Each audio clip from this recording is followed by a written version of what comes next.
The FBI says it is investigating what appears to be another assassination attempt on Donald Trump. The former US president was at his golf club in Florida when Secret Service agents spotted a rifle in the bushes. They opened fire and the gunman fled.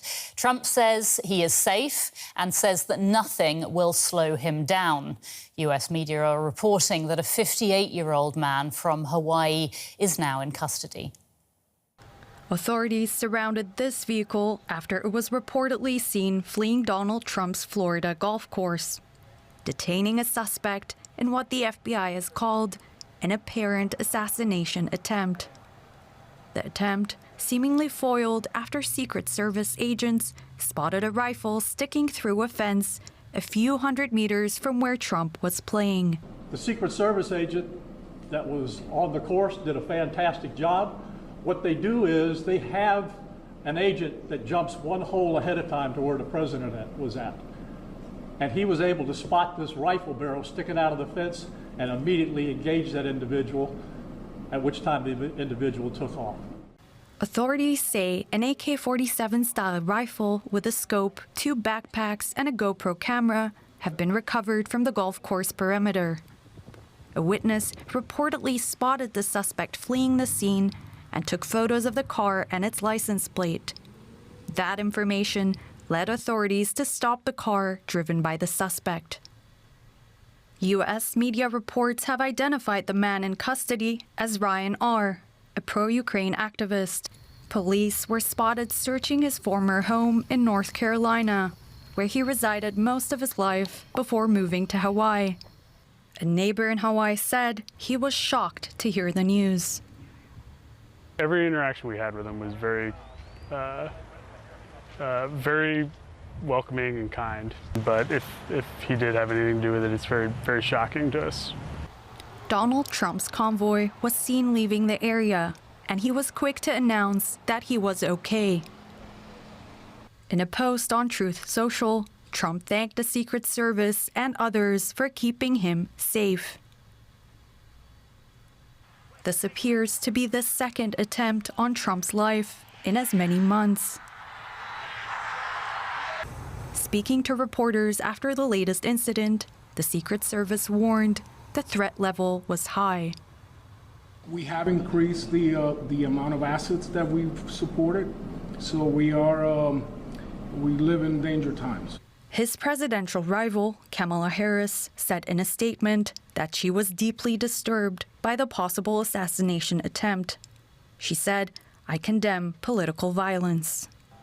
Politicians across the spectrum have expressed relief that the country's potential next president wasn't harmed. Let's get more now from Boris Vormann, who's a professor of politics at Bard College here in Berlin. Boris, this looks like the second attempt on Donald Trump's life in less than 2 months. So is political violence now becoming the new norm in the US? Well, in a way, that's certainly true. We're still under the impression of January 6th. We're still under the impression of Charlottesville and, of course, of the first assassination attempt just 2 months ago. On the other hand, I mean, this is unfortunately something that's deeply ingrained in American political culture. Think of Abraham Lincoln, obviously, but also Gerald Ford was shot twice within 17, or there were assassination attempts twice within 17 days. Ronald Reagan, there was an assassination attempt on him. So the list is much too long, but unfortunately that seems to be something that happens quite often in the US. And what about the repercussions? I mean, how might this influence support for Trump, not to mention November's election result? Yeah, I mean, this remains to be seen. There's no law of nature how this turns out. When Gerald Ford was attacked at the time, his polling actually went down. It almost seems cynical to speak about these things right now. Of course, political violence is a major problem. We don't know exactly what it's going to do, especially to the moderate and independent voices. Now, Trump wrote in a fundraising email in the wake of this event that he will never surrender. Can you talk to us a little bit about Trump's response, the message that he's sending? I mean, this is something we've also seen 2 months ago, that he's trying to use this also politically. Unsurprisingly, we're in the midst of a presidential campaign, so this is not something that's entirely shocking. But of course, as I just mentioned in passing, it almost seems cynical to speak in these terms about events that are, of course, a major problem. What about the media's role? How do you think the US media is feeding into these tensions that we're seeing in the run-up to the American election in November? Yeah, I think there is a risk, and there is a focus on the spectacle, which is not only limited to the US media. I think this is a phenomenon that's more broadly to be witnessed more broadly, yes, oftentimes is reporting about the abyss, about the apocalypse, and that's, I think, also a problem because it suffocates a democratic discourse. So yes, I think that's part of the problem. More than 2 in 3 Americans apparently say that they're concerned about extremist violence happening after the election.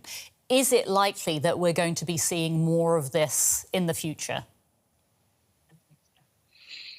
Well, hopefully not. I mean, there's many observers who have pointed out time and again how many guns there are. There's a certain gun culture in the US. There's also, I think, something like a renegade culture where people are taking their fate in their own hands and their country's fate in their own hands. But hopefully not. I mean, and I think there's also a risk in overemphasizing these scenarios. They're very prominent in Hollywood. They're part of the imaginaries that are circulating right now. But I think there's also a risk in that. And I think we should be a little bit more, tone down things a little bit more. OK.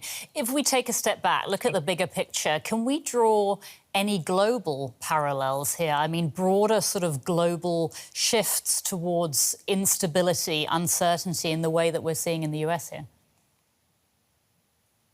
Certainly. I mean, the moment, the post-1989 moment, the fall of the wall, the hopes in global liberal democratic peace, all this seems to be irrelevant almost today. It's under attack, and so we are seeing a rise of illiberal forces around the globe. We are seeing new types of authoritarianism resurgent, and we also are seeing democratic regimes that are under crisis. There are crisis of legitimacy in many major democracies. So of course, yes, we are seeing similar parallels in other places. Boris Vormann, Professor of Politics and Director of the Politics section at Bard College here in Berlin. Boris, thank you so much for your time and your analysis. Thank you.